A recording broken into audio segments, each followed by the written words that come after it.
যাবৎ জনমং তাবৎ মরণং তাবৎ জননী জঠরে শয়নম। এই যে কথাটা, এর মানে হচ্ছে যতদিন জন্ম আছে বা জন্ম হচ্ছে ততদিন মৃত্যু অবশ্যম্ভাবী। আমাদের একদিন না একদিন সকলকে এই দেহ ছেড়ে আমাদের যেতেই হবে। তাহলে এই যে জন্ম হলে মৃত্যু হবে, আবার আমাদের কিন্তু এই যে দেহ, এই যে রূপ, এটাকে আমাদেরকে পরিত্যাগ করে আবার কোনো মায়ের গর্ভে আমাদের কিন্তু জন্ম নিতেই হবে। এটা কিন্তু বাস্তব।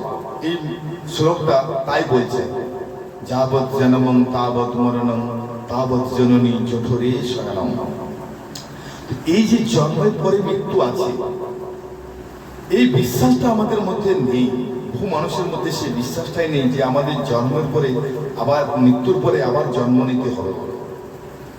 অনেকের বক্তব্য, আমার বন্ধু বান্ধব কম বয়সী ছেলে মেয়েদের মধ্যে আমি দেখেছি, তারা বারে বারে আরে এই জন্ম পেয়েছি এনজয় করার জন্য, এই জন্ম জীবন পেয়েছি, মানুষ জীবন যা কিছু আছে সমস্ত কিছু এনজয় করে নিচ্ছে। কিন্তু দেখা যাচ্ছে এনজয়ের নামে যেগুলো হচ্ছে সেগুলো কিন্তু এনজয় নয়। এনজয় মানে এই নয় যে কয়েকজন বন্ধুকে নিয়ে পার্টি করলাম, খুব নাচানাচি করলাম, আমি খুব এনজয় করলাম, তা কিন্তু এনজয় নয়। মজা করাটা মানে কি এই তো নয়। মজা করা মানে এই নয় যে আমি স্কুল কলেজে ক্যাম্পাসে বা আমি বন্ধু বান্ধবদের সঙ্গে কোনোখানে ক্লাস ফাঁকি দিয়ে আড্ডা মারতে চলে গেলাম, কিনা খুব মজা হলো আজকে আড্ডা মেরে, এর নাম তো মজা নয়। আবার আমি কোনো একজন প্রতিবেশীর সঙ্গে আচানক কোনো একটা বিষয়ে তর্ক বিতর্কে দাদাগিরি করে আমি বিরাট তাকে চুপ করিয়ে দিলাম এবং আমি দেখিয়ে এসে বললাম, দেখো আমি কত বড় বীর, আমি খুব মজা লাগলো, দেখ ওকে দমিয়ে দিলাম। এর তো নামও মজা নয়, এর নামও কিন্তু মজা নয়। তাহলে আমাদের এই যে মানুষ্য জন্ম, এই মানুষ্য জন্মর পরে আমাদের কিছু কর্তব্য থাকে। কর্তব্যটা কিরকম?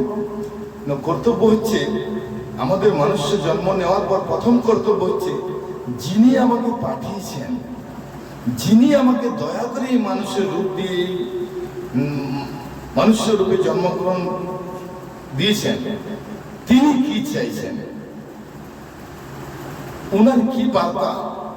তাহলে যিনি পাঠিয়েছেন মানে কে পাঠিয়েছেন? আমাদেরকে, আমাদেরকে পরম ঈশ্বর পাঠিয়েছেন। ঈশ্বর আমাদের এই মানুষ্য রূপ দিয়েছেন। তাহলে ঈশ্বর মানুষ্য রূপ দেওয়ার পরে ঈশ্বরের বার্তাটা কি? আমরা যে বলি কথায় কথায় যে আমরা খালি হাতে এসেছি, খালি হাতে যাব, কি নিয়ে যাব? এই সংসার মায়া জালে আমরা খালি হাতে এসেছি, আবার খালি হাতে চলে যাব। কথাটার মানে কিন্তু যথার্থ নয় মা বা দাদারা। কথাটার মানে কেন যথার্থ নয় বলি আমি আপনাদের। কারণ অবশ্যই আমরা খালি হাতে এসেছি, এটা তো একদম বাস্তব কথা যে আমাদের যা কিছু কর্মফলের বিনিময় করে আমার জন্ম হয়ে গেছে। কিন্তু আমরা কিন্তু খালি হাতে কেউই যাব না, এটা কিন্তু ভুল আছে। এই জায়গাটা আমি সহমত নয়। তাহলে আমরা কি নিয়ে যাব? প্রশ্ন তো, যদি খালি হাতে নাই থাকবো তাহলে আমরা যাবো কি নিয়ে?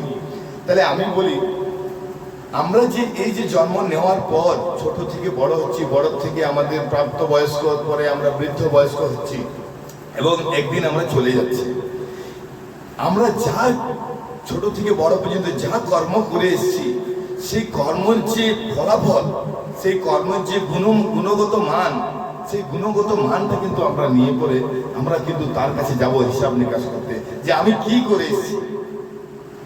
তাহলে আমরা এসেছিলাম কিন্তু খালি হাতে, আমাদের কর্মফলের বিনিময় করে আমরা আবার জন্মগ্রহণ করেছি।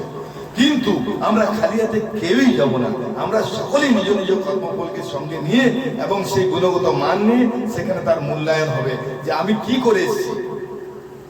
তিনি দয়া করে আমাকে মানুষ রূপে পৃথিবীতে পাঠিয়েছেন, আর আমি অমানবিক কর্ম করে পরে, অমানবিক কার্যকলাপ করে, মানুষের প্রতি ভালোবাসা না দিয়ে, মানুষকে অবহেলিত করে, মানুষকে পীড়িত করে, মানুষকে কষ্ট দিয়ে আমি সেখানে গেলাম। আমি কিন্তু সেই মূল্যায়নে আমার কিনা সেখানে কিন্তু মূল্যায়নে ফাঁকি হবে না। তাই আমাদের সবার প্রথম বুঝতে হবে আমাদের করণীয় কি। পরম দয়াল শ্রী শ্রী ঠাকুর দয়া করে আমাদের ছোট থেকে বড় হওয়া পর্যন্ত মানুষের মতো মানুষ হওয়ার যে নিয়ম নীতি, সেই নিয়ম নীতি তিনি আমাদের দয়া করে আমাদের দিয়েছেন, যার ফলে আমরা সেই মূল্যায়নটা বুঝতে পারছি যে আমাদের জীবনের মূল্যায়নটা কেমন হওয়া দরকার, আমাদের কর্মটা কেমন হওয়া দরকার, কেমন কর্ম করলে আমরা মানুষের কাছে মানুষ রূপে নিজেকে প্রতিষ্ঠিত করতে পারবো, মানুষের কাছে মানুষকে পরিবেশিত করতে পারবো। তাহলে আমাদের কর্মটা কেমন হওয়া দরকার, মানুষের মতো মানুষের প্রতি ভালোবাসা, প্রেম, অগাধ এইসব আমাদের মধ্যে যেন থাকে। ঠাকুর বলছেন, মানুষ আপন টাকা পর যত পারিস মানুষ ধর, মানুষ আপন টাকা পর যত পারিস মানুষ ধর। তার মানে তিনি বলছেন প্রত্যেকটি মানুষকে ভালোবাসার কথা। তিনি বলছেন জগতের প্রত্যেকটি মানুষ যাতে ভালো থাকে তার দায়িত্ব কিন্তু কিঞ্চিত আমারও আছে। আমার পাশে কোনো একজন ব্যক্তি কষ্টের মধ্যে আছে, দুর্দশার মধ্যে আছে, অথচ আমি তার কোনো খোঁজখবর নিতে পারছি না বা তাকে কোনো রকম সাহায্য করতে পারছি না, আমি কিন্তু নিজের দায়িত্ব থেকে এড়িয়ে যাচ্ছি। পরম দয়াল আমাদের এই দায়িত্বও দিয়েছেন। তাহলে আমার যে কর্মফল করছি, এই কর্মফলের মাধ্যম দিয়ে কিন্তু আমাদের কিন্তু মূল্যায়ন। এরপরে বলি, কর্ম মানে এই তো নয় যে জীবিকা অর্জন করা। তাহলে কর্ম কি? বলছে, ইষ্ট লাগি কর্ম করা সেই তো হলো পুণ্যে ভরা। ঠাকুরে বলা আছে, ইষ্ট লাগি কর্ম করা সেই তো হলো পুণ্যে ভরা।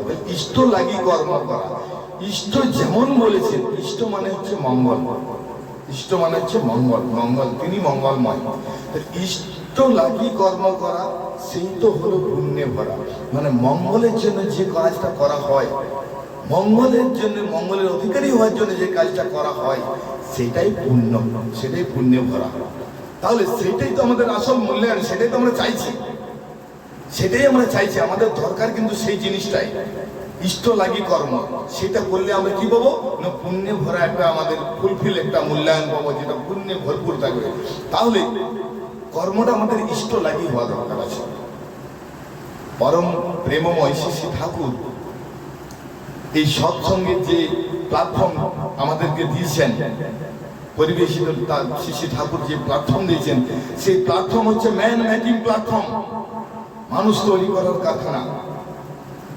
তাহলে আমাদের ইষ্ট লাগি কর্মটা কেমন হবে? পরম দয়াল শ্রী ঠাকুর বলেছেন, ছোটবেলা থেকে আমাদের প্রত্যেকটি পরিবারের, প্রত্যেকটি মানুষের, প্রত্যেকের প্রতি আমাদের যা যা কর্তব্য তা কিন্তু আমাদের করতে হয়। আমি পরম দয়ালের আশীর্বাদে, অশেষ কৃপায় আমি ঠাকুরের সেই সৎ দীক্ষা পেয়েছি। সেই সৎ দীক্ষা পাওয়ার পর আমি কি ফিলিং করছি, আমি কি উপলব্ধি করছি, আমি কি অর্জন করেছি, আমি সেটা সমাজের মধ্যে পরিবেশিত যদি করতে পারি, সেটাই আমার ইষ্ট লাগি কর্ম। তার মানে আমি ভালো আছি, অপর ব্যক্তিকে ভালো রাখার জন্য আমি মানুষের কাছে গিয়ে সেই ভালো থাকার রহস্যটা জানিয়ে দিচ্ছি, যে কেমন করে ভালো থাকা যায়। তাহলে ভালো থাকতে গেলে কি করতে হবে? একটু নিজেকে শ্রী ঠাকুর পরম দয়ালের ঈশ্বরের মুখী করে তোলা নিজেকে, আর নিজে ঈশ্বরমুখী হয়ে যে আনন্দের সহিত জীবন যাপন করছি, সে আনন্দের রহস্যটা অপরকে জানিয়ে দেওয়া। দাদা, কেমন করে এই আনন্দে থাকা যায়? তাহলে আমাদের কর্মটা কিন্তু সেই মতো হওয়া দরকার আছে। শ্রী ঠাকুর বলছেন, বিদ্যালয়ে ছেলেমেয়েরা যতই বিদ্যা শিখুক না, বাড়ির শিক্ষা সুষ্ঠু নইলে শিষ্ট স্বভাব হয় না। তাহলে বাড়ির শিক্ষাটা সুষ্ঠু হতে হবে, তবেই শিষ্ট স্বভাব হবে। তো বাড়ির শিক্ষা সুষ্ঠু হতে গেলে বাবা মা কিন্তু আগে সেইভাবে শিষ্ট পরায়ণ হয়ে সঠিক পথে সঠিক পরিচালনা করতে হবে, তবেই তো সেই সুষ্ঠ স্বভাব হবে ছেলের মধ্যে। আজকের যে ছোট ছোট শিশুরা, তাদের কি কোনো তারা কিন্তু মাটি, তাদের কোনো দোষ নেই। বাবা মা যেমন ভাবে তাদেরকে পরিচালিত করবে, বাবা মা যে পথ তাদেরকে দেখাবে, ছেলে মেয়েরা সেই পথেই অগ্রসর হবে। এরা হচ্ছে দীক্ষা। দীক্ষা মানে হচ্ছে দক্ষতা অর্জন করার উপায়কে জানা। তো সেই শিশুটিকে যদি ছোটবেলা থেকে সেই সুশিক্ষা দেওয়া হয়, আজকে জানেন বহু মানুষের, বহু সৎসঙ্গী পরিবারে দেখবেন ছোট ছোট শিশুরা, আমারও দুটি ছোট ছোট ছেলে আছে, 2 ছেলে, প্রত্যেকদিন নিত্য সকালে তারা যদি বাবা মাকে প্রণাম করে, গুরুজনদেরকে প্রণাম করে, ঠাকুরের ইষ্টভীতি করে, তারপর যদি তার জীবনযাপন শুরু করে, তাহলে সেই ছেলে কখনো সহজে খারাপ পথে যেতে পারে না। তাহলে সেই শিক্ষাটার প্রয়োজন আছে। সেই শিক্ষাটা আমরা কোথা থেকে পাবো? না, বাড়ির গার্জেনের কাছ থেকে পাবো, বাবা মায়ের কাছ থেকে পাবো। তাহলে যদি বাবা মা যদি ইষ্টমুখী হন, তাহলে সন্ততির ভবিষ্যতের কথা বাবা মাকে কখনোই ভাবতে হবে না। ঠাকুর বলছেন, বড়র প্রতি শ্রদ্ধা নতি, ছোটর প্রতি স্নেহ, যেই হারালি ওরে বেকুব, রইল না তোর কেহ। তাহলে বড়র প্রতি শ্রদ্ধা নতি, ছোটর প্রতি স্নেহ, যেই হারালি ওরে বেকুব, রইল না তোর কেহ। তাহলে দেখুন, ভাবনা চিন্তা করে এই বাণীটির মধ্যে ঠাকুর বলতে চেয়েছেন, প্রত্যেকটি বড়, যারা আমাদের থেকে সম্মানে বড়, বয়সে বড়, তাদেরকে সে বড়দের প্রতি সর্বদা শ্রদ্ধা নতি থাকা দরকার আছে, আর ছোটদের প্রতি স্নেহ ভালোবাসা থাকা দরকার আছে।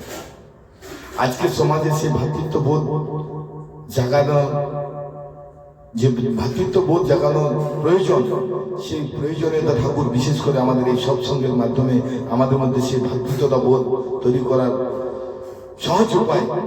একজন ভাই আরেকজন ভাইয়ের ভালোবাসা বিনিময় করা, একজন ভাই আরেকজন ভাইয়ের সঙ্গে তার নানা রকম বিষয়ে আলোচনা করা, খুবই আনন্দ লাগে। তাহলে সেই ভ্রাতৃত্ববোধ যদি না থাকে আমাদের মধ্যে, সেই যে বড়ের প্রতি শ্রদ্ধা নতি না থাকে এবং ছোটদের প্রতি যদি ভালোবাসা না থাকে, তাহলে আমরা সমাজে কখনই সুপ্রতিষ্ঠিত হতে পারবো না। এই যে আমি বললাম যে জীবনে এসে এনজয়মেন্টটা করছে, যে এই এনজয়মেন্টটা নয়, যেটা বললাম আমি, যে আমাদের পার্টি করাটা এনজয়মেন্ট। তাহলে এনজয়মেন্টটা কি?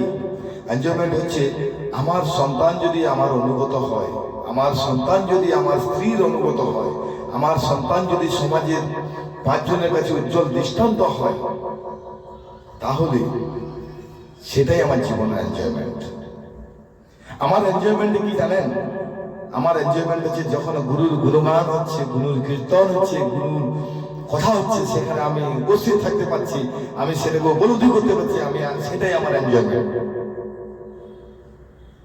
যেখানে ঈশ্বরের গুণকথা হয়, সেখানে স্বয়ং ঈশ্বর বিরাজ করে, এটা আমরা সবাই জানি। তাহলে সেই ঈশ্বরের বিরাজমান জায়গাতে দাঁড়িয়ে থাকতে পারা, সেখানে উপস্থিত থাকতে পারা, সেটাই আমার জন্য এনজয়মেন্ট জীবনের। আমার এনজয়মেন্ট পার্টি করা নয়, বন্ধুদেরকে নিয়ে যে একটা ছোট ছোট শিশুরা দেখুন কীর্তন করছে, নাচ করছে, গানে মাতোয়ারা হয়ে যাচ্ছে ইষ্টপ্রেমে, সেটাই হচ্ছে এনজয়মেন্ট। ক্লাস ফাঁকি দিয়ে বন্ধুদের সঙ্গে আড্ডা মারতে যাওয়াটা এনজয়মেন্ট নয়।